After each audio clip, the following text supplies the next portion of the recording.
Hi, and welcome back to Joe's DIY, back again with another video. So today I have a very interesting device that I found, uh, thrift store shopping, of course.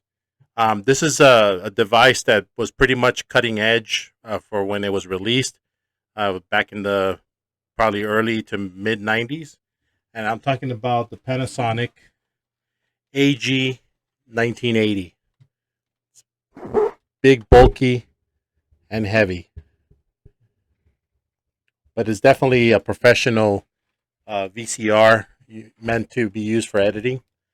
And as you can see, it even has that rotator button used to rewind and fast forward video. In the back, also has the PVM plugs. I don't know if you can see that right there. It's got those PVM plugs, and it also has S video, so it is able to do SVHS, which is kind of nice. So my plan is to give you a direct feed of what the machine can do. I'm going to go ahead and get my capture card and attach the VHS video signal into the card, and also we'll see some differences between the composite and S video, just to kind of see the difference. But yeah, without further ado, let's go ahead and get started.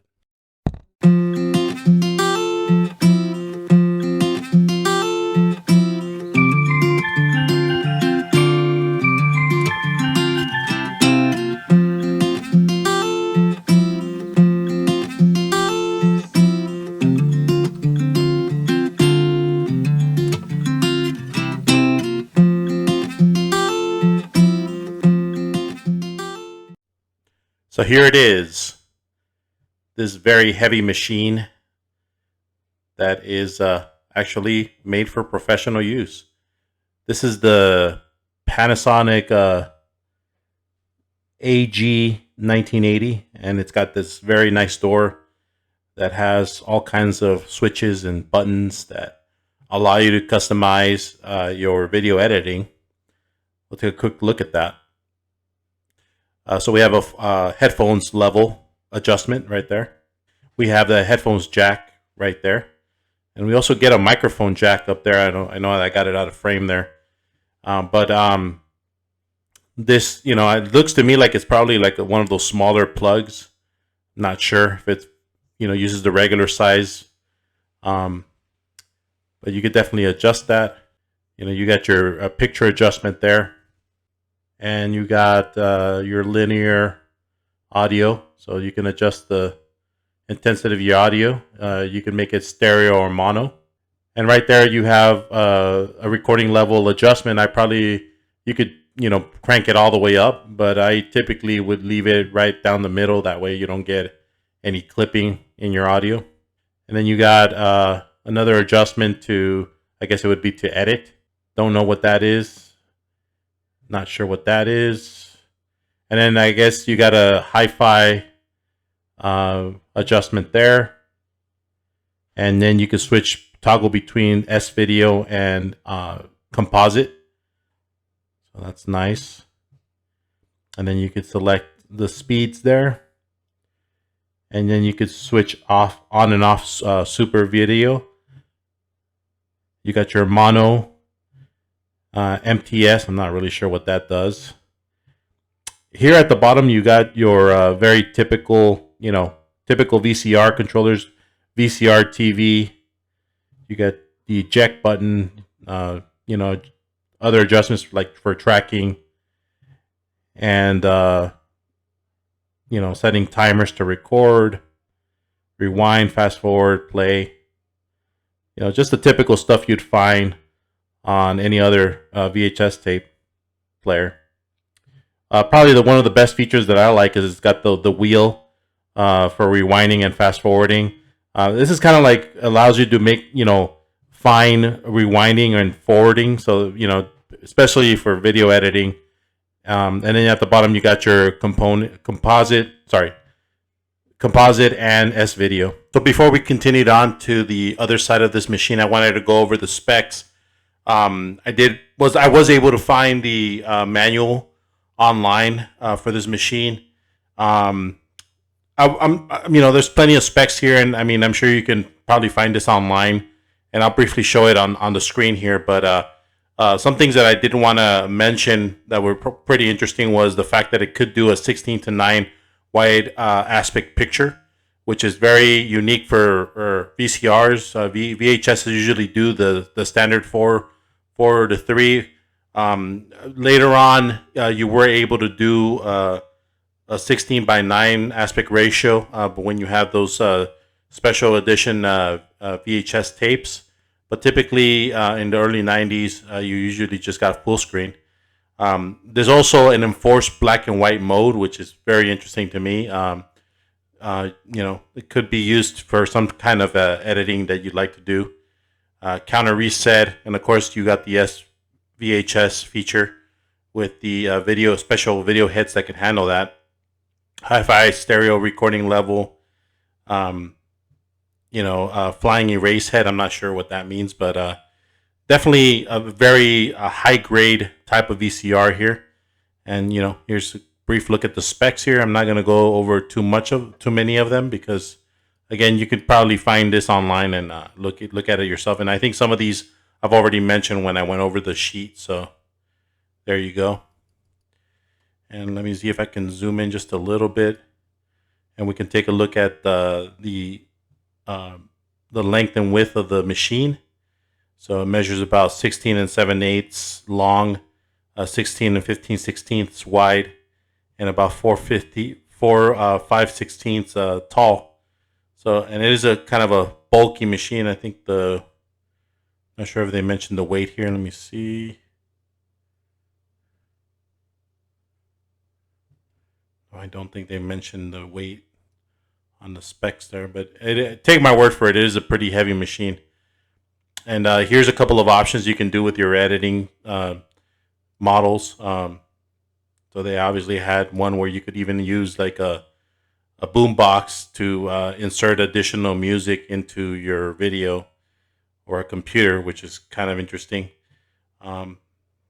And unfortunately, I looked up and down the manual and I wasn't able to find a date for when this was made. But there's some more, more information about the company and its location, which I always like to look at when I'm looking at these old manuals. Now we can go ahead and proceed with the other side of the machine. There, see, for commercial use only. So that that you have something that's pretty high end when it's dividing you for commercial use. There you got the your regular antenna in and out if you want to record off a analog signal, which you are not able to do anymore because there's no analog signals anymore. You got S-video, and then you have the PVN type of plug for an input if you wanted to input from a PVN. And then you have this little coupling that allows you to use just regular composite cables, and it's kind of like a little converter, which is kind of nice if you want to just use the regular composite cable. And probably one of the impressive things, just kind of gives you an idea of the quality, is that it's got that detachable cable that powers up the power supply. And this power supply looks like kind of like one of those PC power supplies, so that you're getting kind of a high quality device there. And this is just a quick look at the label. Panasonic, made in Japan. And we're going to go ahead and just test it out, putting in a tape here. And I got my copy of Chariots of the Gods, one of my all-time favorite documentaries. So I'm going to go ahead and insert it here so you can kind of take a look. And unfortunately, the display is very, very dim.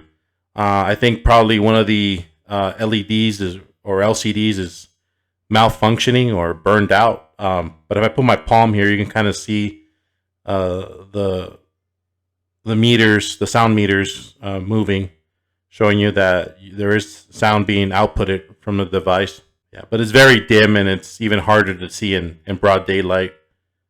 And you do see that light that's showing an S video or SVHS. So my plan is to use the iRecord device. So this does both have S-video and composite outputs.